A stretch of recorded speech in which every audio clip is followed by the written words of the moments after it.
This is the Water Quality Association podcast. What do you mean by kindness, and is it just simply being friendly? What I mean by kindness, influencing with kindness or the issue of kindness is doing something that is unexpected. And to do that, you have to be aware in the moment. You have to be alert. There needs to be active listening.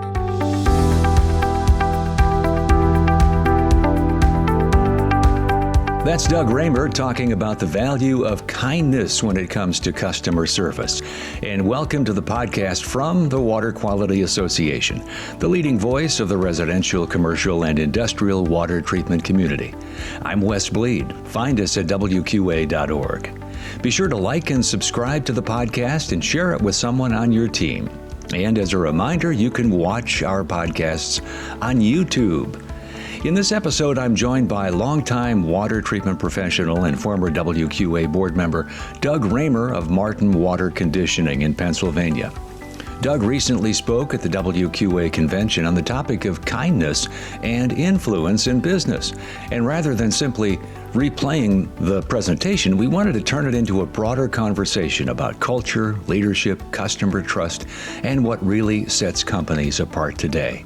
We talk about the difference between being polite and being intentionally kind, why relationships still matter in a highly transactional world, and why empowering employees to care about people may be one of the most overlooked business strategies today. Plus, we'll have our WQA tip. It's all coming up on the Water Quality Association podcast.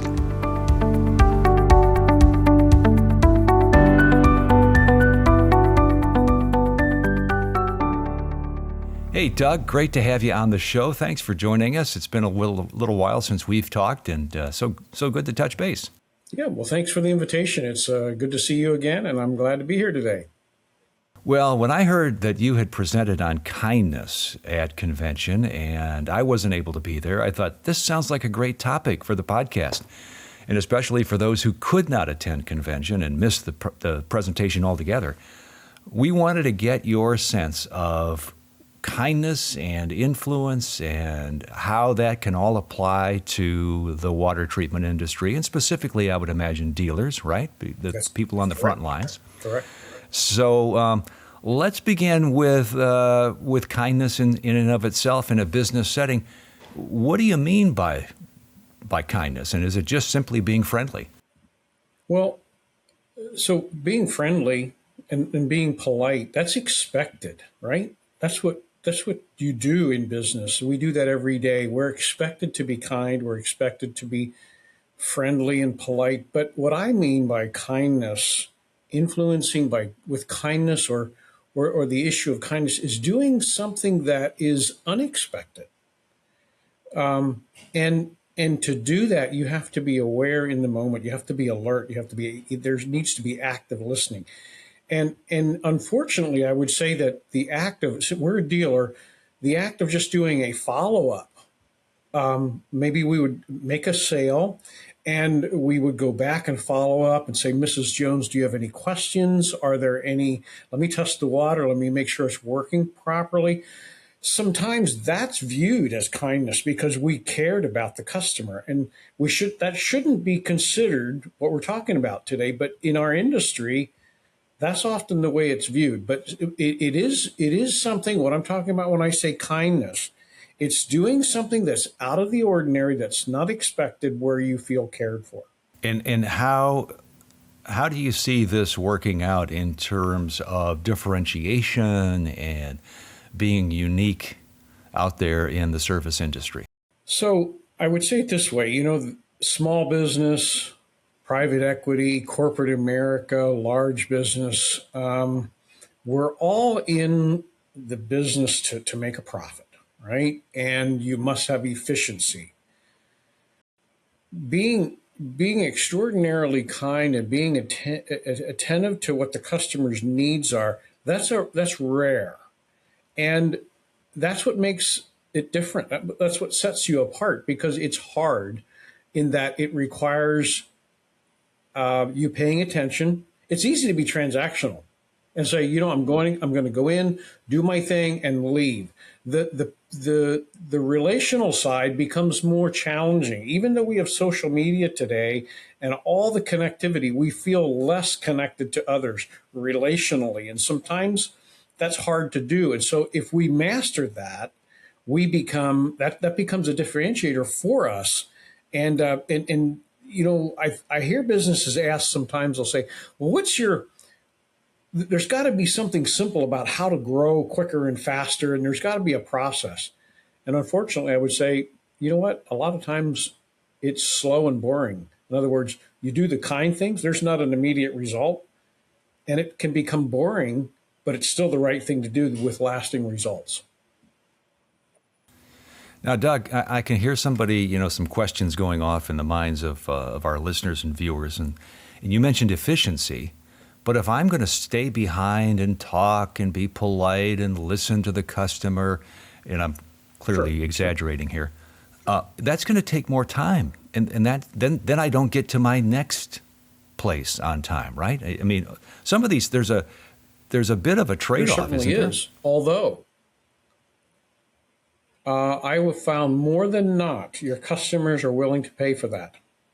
In other words, sometimes you're the only person that the customer even sees in a week or in a day or whatever, and they just want to talk to someone, and they don't like the price no matter how much it is. They still don't like the price, but they don't like when we don't take the time to stop and to listen. That they don't like. And so they like less, or I should say they prefer being cared for and listened to, even though they don't like the price of the bill. So we have to certainly be aware of not wasting time, but doing meaningful conversation. That still pays, and the customer is willing to often pay for that. Well, and I know it's not always the same service tech that's going to stop at a particular home. But if you have that ongoing relationship, which is certainly possible in the water treatment industry, you come back with the salt and you come back for the inspections and you come back for the servicing, you can actually have a period of time over years where the relationship, where the person who's the customer actually begins to enjoy that contact with that service tech, right? That is so true. In fact, I could tell you many stories where the customer trusts the company, but they trust the service technician more because that person, the technician, has been someone who's been a meaningful part of their life. And so they ask for the technician. Sometimes we're not able to send the same person back, and we have to assure them, look, the person that's coming is he's just as good or even more experienced or whatever. You have to assure the customer. And there's where it does take, it's tricky because a lot of what we do is relational. We do business on relationships, and that becomes a differentiator compared to a business that's just transactional. Some of the larger members are going to have other points of contact with the customer. It might be somebody on the phone who's taking that first call. It might be somebody else along the way that where all of this still has potential for kindness to be shown. And I'm wondering how you talk to your other employees about that very same thing that point person or the service tech in the home. That's one thing, but there are many other points as well, correct? There is. And I can tell you that we get Google reviews sometimes that say something like this, that not just the person that came to my house was nice. It was the person who answered the phone. It was this person. It was on down there were the 3 or 4 people they talked to and dealt with were all of the same caliber. They were all extra kind. They were all patient. They all listened to my needs and to my concerns. And the customer can tell if you're just doing it because it's your job or if you truly are listening because you care. That is taught. That becomes a part of your culture, and that needs to be part of the alignment when you hire them. They need to understand relationships. Kindness is who you are as a company. If they have a problem with being that as a person, they're probably not going to fit. I actually wanted to get into the whole hiring and training process. So I can imagine that there's a certain amount of effort that you want to place on the hiring process to hire the right kinds of people, but there's also a training process that's involved once they have been hired. Help us out here. What's more important, hiring that person or training an individual? Well, I think, there's some people will ask the question, can you train? Can you train for kindness? And I'm going to say maybe, yes, sometimes, because sometimes people don't know what they can become. They don't know the possibilities of what's inside, who they are as a person. They just need someone to coach and help them through it. Although it's way easier if you hire at the time of hire, once you understand that this person is a pretty good candidate, that before you actually have them sign on the line, they're coming to work for you, that you make it crystal clear what's important to you. Taking care of our own staff, our coworkers, and then also the customer, that we're going to be extraordinary at our relationships in our company. Are you, and you get more detailed about that, but you ask them, are you okay with that? Are you okay if we call you out on it or give you feedback or give you help and mentor and coach you through what we expect? And so it can be trained, but it also, you want them to say, yes, this is who I am. I'm going to commit to that. Because then if they're not, when you're sitting across the conference room table and say, remember we talked about this and here's what we mean. Are you willing to give it another try? And if they say, yeah, but if they're like, no, then, it's not going to work here. Yeah. And what is the process, Doug, for holding employees accountable for being kind, for using kindness as part of that customer service relationship? I'm going to say it this way, Wes. You always have to keep people accountable for something, either for safety or for professionalism or for being efficient and being kind. You always, if you're a good leader, a good business owner, you need to hold your people accountable for something. All right. So you decide what is it. And so I'm going to say, this is just simply another part of what makes you professional. You cannot, I want to make this clear. By having a culture of kindness does not mean you're a pushover as a leader or you're just passive as a company, and not at all. Not at all. It's simply you are after efficiency. You are after becoming safe, having a place where people love to work because it is safe in many different ways. Maybe financially, they know they're going to get a paycheck regularly. So you create this culture, and you are not a pushover just because you have a culture of kindness in the company. Yeah, I kind of wanted to dive into that too. Is that on the other side of that equation, customer service can be kind of a nasty battle sometimes. There could be some very irate customers for one reason or another. There could be some people who just aren't that easy to get along with. And so it's a bit of a challenge, right? So how do you continue to coach that?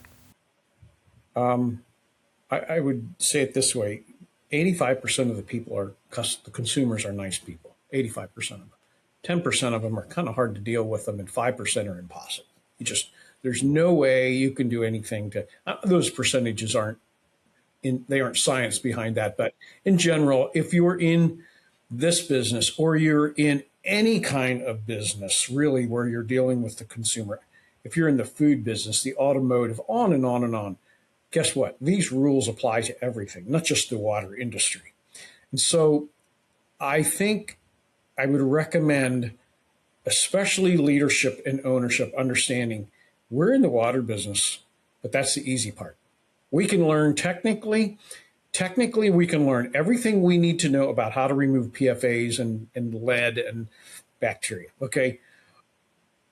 The hard part is dealing with the difficult customer, because we did everything we could have done, and we still get the blame for the cat that crawled up in the engine in the truck and whatever. You know what I'm saying? It was things outside of our control. Things happen, but we still get the blame for it. And being able to do this and not fight back is pretty hard. And so it requires some it requires some internal discipline to be able to endure some of the customers' challenges and difficulties they throw our way. Certainly. Yeah, I know you and I have talked about culture in a company before and how you have to really make an effort to have that positive culture. And I would imagine this is just part of that process of saying this is who we are, this is what we stand for, these are kind of the minimal standards we set and we keep, right? Yeah, it comes back to what we hold people accountable for. Like, let's say I mentioned at convention, I mentioned this. When I spoke at convention, I mentioned what's important to us in our company, and that is we really do want our internal culture of how we serve each other to be so good that we're that good at it by default. That's how we take care of our customer. So the customer is a beneficiary of how we practice serving each other inside our company, right? And so I do not want to ever feel and hear inside the company that it's okay to, gossip and push someone else down and have a culture of where we're climbing over someone else to get what we want, or we have an ego, or we're not supportive. That's not who we are.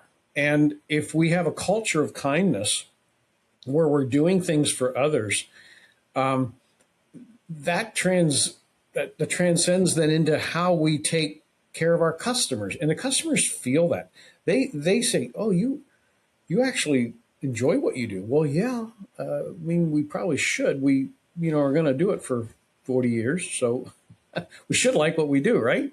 So, all right, Doug. So, what are maybe 2 or 3 simple, repeatable acts of kindness that any company, really, not just a water treatment dealer, but anybody in listening to our program again and getting inspired by what you're saying, what can they do at their company? Well, I would start by saying this, Wes, that any culture, a culture in any company or organization can have mission drift. And that means that you can start off one way and end up going a different way. And so you must first believe it, know which way you want to go, and then stay the course and talk about it and remind them and empower them. The part of being having a program of kindness or a culture of kindness, we must empower our employees, and then you tell them how, give them ideas, but then they need to know, well, what do you actually mean? And so you tell them, go do things and come back and tell me the story so that others have examples. Oh, this is what you mean. This is what I could do. And then you say, go do it again today. And every day you're beating the drum. Go do something nice for someone today. And then come back and tell me the story, because stories stimulate creativity. And then there's like, that's how I could actually do that. And so you must remind and remind and remind. I should have asked you this earlier, but do you have an example where somebody did have a story that they were able to share and it worked out very well, and that helped other employees catch the vision of what you're talking about? I could tell you hours worth of stories. I would have one internal story. Maybe I'll tell you an internal and an external. One was when we hired an executive assistant, and she was trying to determine where to go. She had several options, and finally we connected, and she came to work for us. And when it came time to the first day on the job, we brought her to her desk and her computer, et cetera, and said, "This is where you'll be sitting." And then she said, "Okay, great, thank you." And but there's some flowers here that are in the way. Probably where would you like these put? So, oh no, those are for you. And it touched her. She said, "I've never been so cared for." This was the first day on the job. "I've never felt so cared for." as I have here. So that's an internal, an example where she's still with us today. She felt like she felt cared for. That's the way it felt. Another one was a customer. We were out. They had a competitor out to give them. She wanted a quote on water treatment, and so the customer was an elderly lady, and the previous company that was there gave her a price, and kind of I don't know if they tested the water, but they just gave her a price. And when she called us, she said, "There is no way I'm going to buy from them. They charge this much, and that's outrageous." And she was pretty upset. Said, "What's your price?" And it's like, "Oh, okay." So we're gonna, and here we were going to be more. So we have a real problem here. So the technician kind of just took. He didn't have a real full day, and so he took the time and he sat and he listened to her, kind of listened to her life challenges, whatever they might have been. And he walked through that, and he had given her a price, his price, and it was actually more. It kind of stunned her, but then he just sat and listened to her. 2 hours later, she said, "And what did you say that price of that system was? You seem like a nice guy." And she ended up buying the system because she felt she trusted him because he took the time to listen to what was important to her. And that doesn't always work like that. But she felt something that she didn't feel in the first case. Now, maybe if we'd have been first in, somebody else would have gotten the sale. So there's examples where it doesn't always work this way. But people trust people. And it's kind of like business companies or employees don't leave companies, they leave managers because it's the people part, right? We must get the people part right, and they must feel cared for. And that will help sometimes it doesn't have an immediate result, but it does certainly pay long run. Let me ask you to kind of say, well, okay, somebody here listening and watching this is getting excited, getting energized by what we're talking about here, Doug, and they want to go and do something tomorrow morning at their company. They want to get right after it. What would you suggest? Where would you suggest they step? What or start? What's that first step that they would take tomorrow morning? Good question. First, you have to get them to buy into it. And sometimes getting them to start tomorrow morning, you're not going to get immediate action. You're going to need them to have a little time to buy into it. So you have to present it. You have to start somewhere. And you might say, you might go tomorrow morning and bring your people together and say, "You know what, I've known this a long time, and I've just never really acted on it. And so I'd like to give you some time to think about it, but here's something I want to do." And so you kind of cast vision. Here's what we want to do. And you may want to tell them an example of a story or an example of what you actually mean by it. And then say, today when you're mingling on the road at the mini market, at the co-employees, customers, try actively listening to something that they care about, and then doing something about it, and doing something unexpected that the customer would appreciate, and then come back and tell the story of the results. And then tomorrow morning, I'll ask for the stories tomorrow morning, and then we'll do it again. And so each day, empower them, and by empowering, we're not telling them what to do. We're kind of saying you're enable them to take ownership in it, right? And you enable them to make decisions on their own rather than control everything. And that's tricky as well. So go back, empower them, give them a little rope, and see what they come up with. And you're going to have to be willing to take some risks because I'm going to say business is risky, right? So go try something. Try to be nice and bring the story back, and then we'll talk about it and go from there. I like that idea of reporting out in a meeting, giving opportunities to say, here's something that's important. What do you all have to say? Anybody have? And it almost, I think, creates that sense where somebody says, well, I want to be able to talk about a story at the next meeting. The other thing, Wes, is I would say that, if you want people to have a longer tenure in the company, they need to feel like they're making a difference. And they certainly feel good about earning a paycheck and doing the job and doing the installation of the service or the sale or whatever their responsibility is, they certainly feel accomplishment in that. But it goes deeper when they're allowed or empowered to make a difference in somebody's life. And those people will hang out longer in your company. They'll stay around longer if they feel like, you know what, I work here because I can make a difference. And we find that over and over and over again.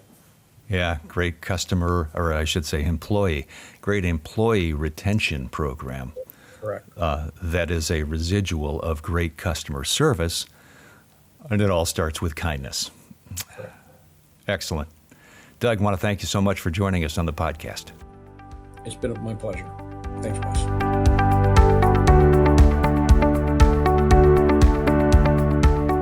Our WQA tip, WQRF's Summer School Webinar Series is back. Join us this summer for our summer webinar series running June through August. Each session features expert insights, practical takeaways, and the latest trends in the water treatment industry. Whether you're looking for deepening your knowledge or just staying current, this series is the perfect way to learn, connect, and grow all summer long. Go to WQRF.org/webinars to learn more and register. And a big thank you to Calgon Carbon for sponsoring our Summer School Webinar Series. Thanks for joining us for the Water Quality Association podcast. Learn more about water and water filtration at our consumer website, betterwatertoday.org. And learn more about professional certification, the Gold Seal Product Certification Program, and how you can become a member at WQA.org.